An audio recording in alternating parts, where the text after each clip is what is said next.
اب تو میں ان سب کی عادی بن گئی تھی. مجھے فرق ہی نہیں پڑتا تھا, ان کی کہی باتیں مجھ پر کوئی اثر نہیں کرتی تھی. شاید اسی وجہ سے یہ بار بار مجھے سناتی تھی کہ میں جواب میں کچھ نہیں کہتی. میں جانتی تھی کہ اگر میں نے کچھ بھی بولا تو میری ساس مجھے گھر سے نکال دے گی, اسی لیے میں ہر دکھ خاموشی کے ساتھ برداشت کر لیتی.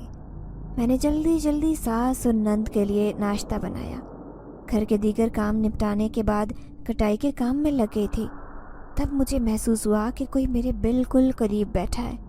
میں ہڑبڑا کر ادھر ادھر دیکھنے لگی, لیکن وہاں تو کوئی نہیں تھا. چارپائی میں ایک کونے میں میری ساس اور نند بیٹھی اپنے کام میں مشغول تھی. ساتھ ساتھ وہ میری بڑی نند کے سسرال کی باتیں کر رہی تھی, لیکن مجھے اس وقت ان کی باتوں سے کوئی سروکار نہیں تھا. میں خود کو کسی کی نظروں کے اثار میں محسوس کر رہی تھی. میں بار بار ادھر ادھر دیکھتی, اسی وجہ سے میرا کام پر دھیان بالکل بھی نہیں تھا. میری ساس نے یہ بات جیسے ہی نوٹ کی تبھی مجھ پر پھٹ پڑی تھی. ارے کم بخت, تم نے اب تک 2 تھان نہیں کاٹے. شام میں یہ مال واپس کرنا ہے. خالی لنگر پھاڑنے کے لیے تجھے رکھا ہوا ہے کیا؟ نہ تو تم میرے بیٹے کو اولاد دے سکی اور نہ ہی کوئی کام ڈھنگ سے کرتی ہو. میں حیران پریشان ہوتی ہوئی اپنی ساس کی طرف دیکھنے لگی کہ یہ کیا کہہ رہی ہیں. ان کا بیٹا خود اپنی مرضی سے مجھے چھوڑ کر گیا ہے. میں نے تو اس کے ساتھ رشتہ نبھانے کی کوشش کی تھی. بے شک وہ کسی طرح بھی میرے قابل نہیں تھا, لیکن میں پھر بھی اپنے ماں باپ کی عزت کی خاطر اس کے ساتھ رہنا چاہتی تھی. لیکن وہ اپنی پہلی بیوی کی محبت میں مجھے چھوڑ کر چلا گیا. اس میں میرا کیا قصور تھا؟ تبھی مجھے کسی نے جھنجھوڑا تھا. میں ایک دم سے اٹھ کھڑی ہوئی اور بولی, کون ہے یہاں؟ میری ساس اور نند حیرانگی سے میری طرف دیکھ رہی تھی. تبھی میری ساس بولنے لگی, تو باولی ہو گئی ہے, نہ کوئی کام ڈھنگ سے کرتی ہے اور نہ خود بخود ہی بڑبڑاتی جاتی ہے. لیکن اب سچ میں مجھے ڈر اور خوف نے آن گھیرا تھا. لیکن یہ بات میں اپنی ساس کو نہیں بتا سکتی تھی, کیونکہ وہ بات کا بتنگڑ بنا لیتی تھی. اس رات جیسے ہی اپنے سارے کام نپٹانے کے بعد میں کمرے میں گئی, رات کے 11 بج رہے تھے. آج پھر میں تھکن سے چور تھی.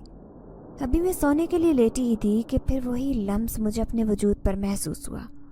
کوئی آہستہ آہستہ میری کمر کو دبا رہا تھا.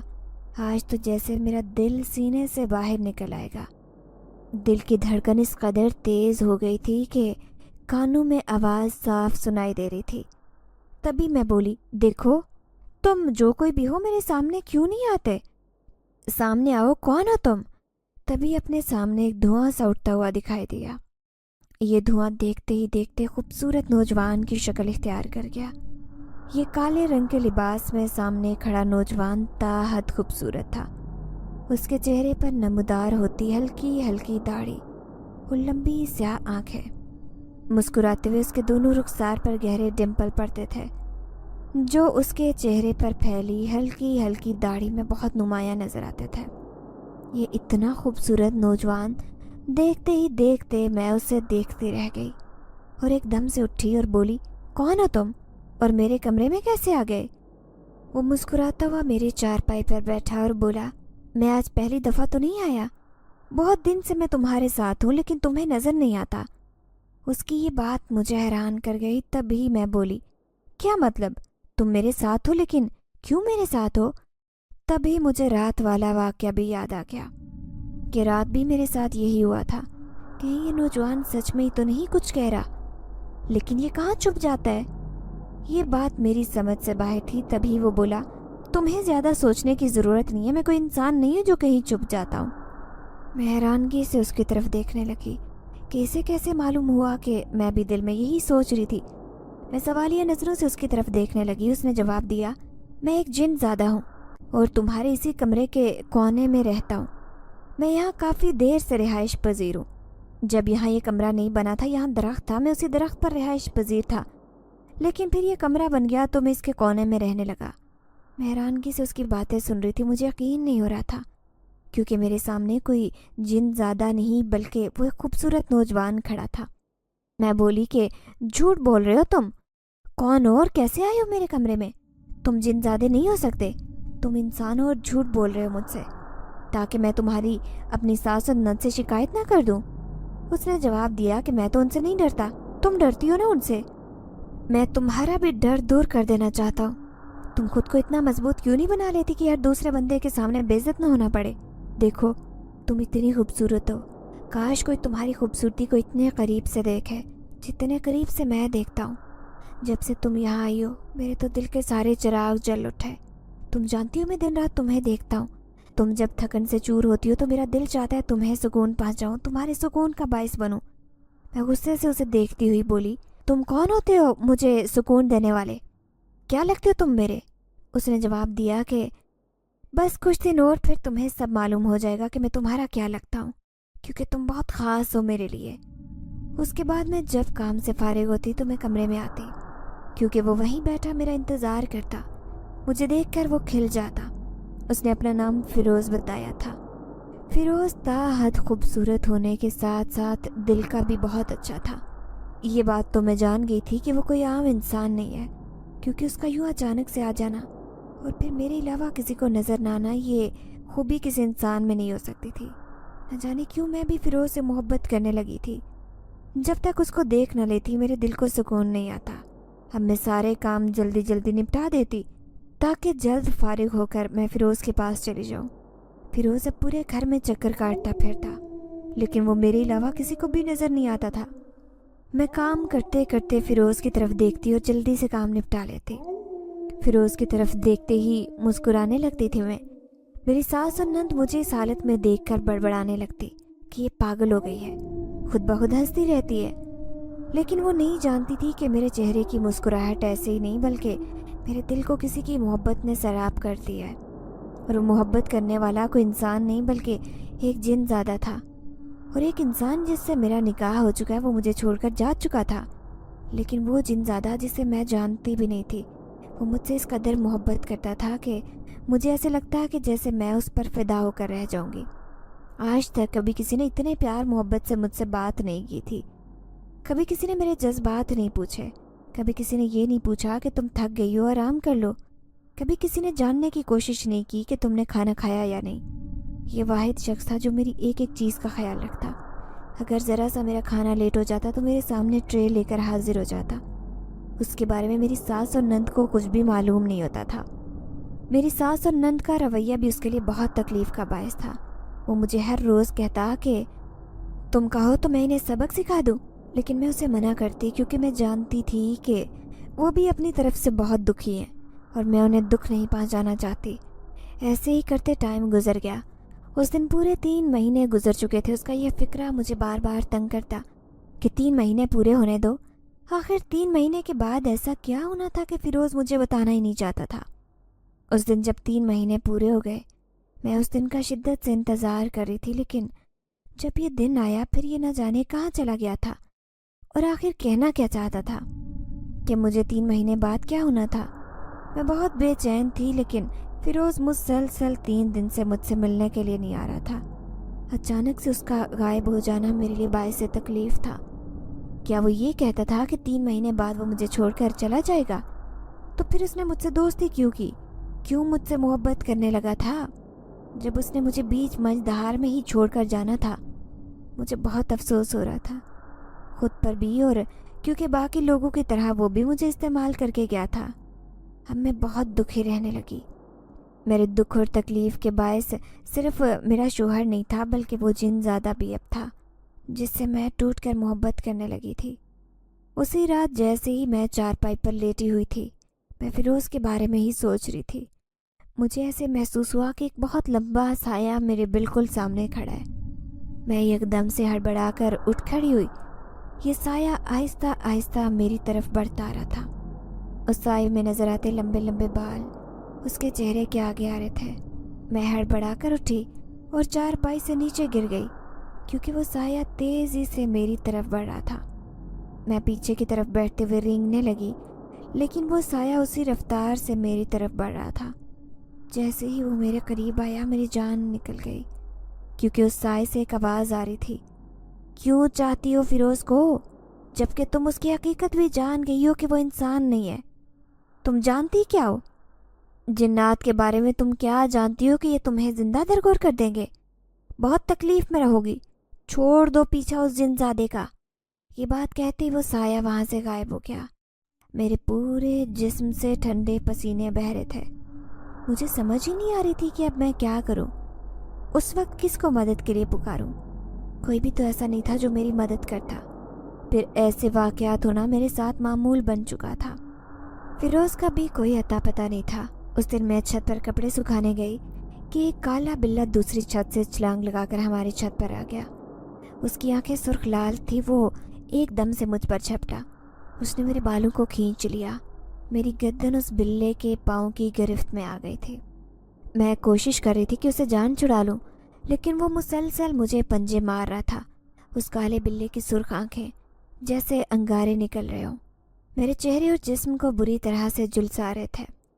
میں نے زوردار جھٹکے سے اسے پیچھے پھینکنا چاہا، لیکن اس میں اتنی زیادہ طاقت تھی کہ میری طاقت اس کے سامنے کمزور پڑ گئی. میں چیخنے چلانے لگی. میری ساس اور نند نیچے اپنے کام میں مصروف تھے. میری نند اوپر آئی تو مجھے یوں بیٹھا دیکھ کر بولی، کیا ہوا؟ یہ کیا کر رہی ہو؟ میں بری طرح سے چلا رہی تھی کیونکہ وہ بلہ میرے کندھوں سے چمٹا ہوا تھا، لیکن وہ میری نند کو نظر نہیں آ رہا تھا. وہ بار بار مجھ سے پوچھ رہی تھی، لیکن میں نفی میں سر ہلا دیتی کہ کچھ نہیں ہوا. تھوڑی دیر کے بعد وہ بلہ ایک بزرگ کی شکل اختیار کر گیا. میری نند نیچے جا چکی تھی کیونکہ وہ مجھے پاگل سمجھ رہی تھی. یہ جا کر اپنی ماں سے کہہ رہی تھی، یہ بالکل پاگل ہے، اسے یہاں رکھنے کا کوئی فائدہ نہیں ہے. آپ ایسا کریں کہ اسے اس کے گھر پہنچا دیں، ایسے ہی ہماری زندگی خراب کرے گی. لیکن میں سچ میں ڈری ہوئی تھی. تبھی میں نے دیکھا وہ کالا بلہ ایک بزرگ کی شکل اختیار کر گیا. اس بزرگ کو دیکھتے ہی میں بولی، کون ہو تم؟ اور کیا تم بھی کوئی جن زادے ہو اور بلے کے روپ میں آئے ہو؟ تبھی اس نے مجھے بتایا کہ وہ جن زاد جو مجھ سے ملنے آتا تھا وہ انہی کا بیٹا ہے، وہ ان کا اکلوتا بیٹا ہے. میں حیرانگی سے اس بزرگ کی طرف دیکھ رہی تھی اور بولی، فیروز کی بات کر رہے ہیں؟ اس نے جواب دیا، ہاں فیروز کی بات کر رہا ہوں. فیروز کی شادی میں اپنے قبیلے کی ایک لڑکی سے کرنا چاہتا ہوں. فیروز ایک شہزادہ ہے اور اس کے لیے جنات کے قبیلے کی ایک جن زادی اس کی شہزادی بنے گی. لیکن وہ تم پر عاشق ہو گیا اور عجیب سی باتیں کرتا ہے کہ تمہیں اس دنیا سے اپنی دنیا میں لے جائے گا، تم سے شادی کرے گا. میں نے اسے بہت سمجھایا کہ تم شادی شدہ ہو، بے شک تمہارا شوہر تمہیں چھوڑ کر دوسرے شہر آباد ہے، لیکن ابھی تم اس کے نکاح میں ہو اور ہم جنات ہیں. ہم جنات میں یہ رواج نہیں ہوتا کہ آدم زادیوں سے شادی کریں. لیکن وہ کسی طرح یہ بات ماننے کے لیے تیار نہیں ہے. نہ جانے تم نے اس پر کون سا جادو کر دیا ہے. بہتر یہی ہوگا کہ تم خود ہی اسے منع کر دو اور اسے یہاں سے واپس جانے کا بول دو، تاکہ وہ وہاں جا کر اس جن زادی سے شادی کر کے اسے اپنی شہزادی بنا لے. یہی تمہارے لیے اور اس کے لیے بہتر ہوگا. نہیں تو اسے میں قید خانے میں ڈال دوں گا اور تمہیں ایسی سزا دوں گا کہ زندگی بھر یاد رکھو گی. تبھی میں بولی کہ میرا کوئی قصور نہیں ہے. فیروز جن زادہ مجھ سے محبت کرتا ہے اور میں بھی اس سے محبت کرنے لگی ہوں، لیکن میں نے اسے کبھی منع نہیں کیا کہ وہ اپنے قبیلے کی لڑکی سے شادی نہ کرے. اس کا جہاں دل چاہتا ہے وہ شادی کر لے. میں شادی شدہ ہوں، یہ بات میں جانتی ہوں، لیکن شوہر نے کبھی مجھے اپنی بیوی نہیں مانا. ہم دونوں ابھی یہی بات کر رہے تھے کہ تبھی وہاں فیروز جن زادہ آ گیا اور بولا، ابا میں نے آپ کو منع کیا تھا کہ آپ اس کے پاس نہیں آئیں گے. یہ پہلے سے ہی دکھی ہے، آپ اسے زیادہ پریشان مت کریں. تبھی فیروز کا باپ بولا، تم جو مجھے اتنی دیر سے پریشان کر رہے ہو اور تمہاری ماں کی حالت ہر روز خراب ہوتی جا رہی ہے، کیا تمہیں اس کی پرواہ نہیں ہے؟ وہ تمہارے لیے کتنی فکر مند رہتی ہے. تبھی فیروز جن زادہ بولا، مجھے سب سے زیادہ پرواہ ہے، لیکن آپ یہ بات کیوں نہیں سمجھتے کہ اندلیب میری پہلی اور آخری محبت ہے. جس دن میں نے اندلیب کو دیکھا تھا اس دن میں اسے چاہنے لگا تھا. پھر اس کا شوہر اس کو ہمیشہ کے لیے چھوڑ کر چلا گیا تو اس کا کیا قصور ہے؟ کیا میں اس کو ایسی زندگی میں چھوڑ دوں؟ اس سے محبت کی ہے تو اس محبت کو ہمیشہ نبھاؤں گا. میں اسے ایسے چھوڑ کر نہیں جا سکتا، اور اس انسان کے بھروسے پر تو کبھی بھی نہیں جسے اس سے کوئی لگاؤ ہی نہیں ہے. تبھی فیروز جن زادے کا باپ بولا، اس کا مطلب ہے کہ تم میرے حکم کو ماننے سے انکار کرو گے؟ فیروز جن زادے نے جواب دیا کہ ایسا کچھ بھی نہیں ہے ابا حضور، میں آپ کے حکم کی تعمیل کرتا، لیکن یہاں بات میری زندگی کی ہے. میں سچ میں اس سے محبت کرتا ہوں. میری شادی اس سے نہ ہوئی تو مر جاؤں گا. میں کبھی جی نہیں سکوں گا، کیونکہ مجھے اس کے بنا ایک لمحہ بھی رہنا دشوار ہوتا ہے. پوری زندگی گزارنا تو ناممکن ہے. پھر وہاں تھوڑی دیر بعد ایک خوبصورت لڑکی اور ادھیڑ عمر عورت آ گئی. ایسے لگ رہا تھا کہ جیسے وہ فیروز کی ماں اور اس کی منگیتر ہے. یہ بات تو میں سمجھ گئی تھی کہ وہ دونوں جن زادیاں ہیں. وہ انتہا کی خوبصورت جن زادی میرے قدموں میں آ گری. گڑ گڑاتے ہوئے بولی، دیکھو فیروز میری محبت ہے،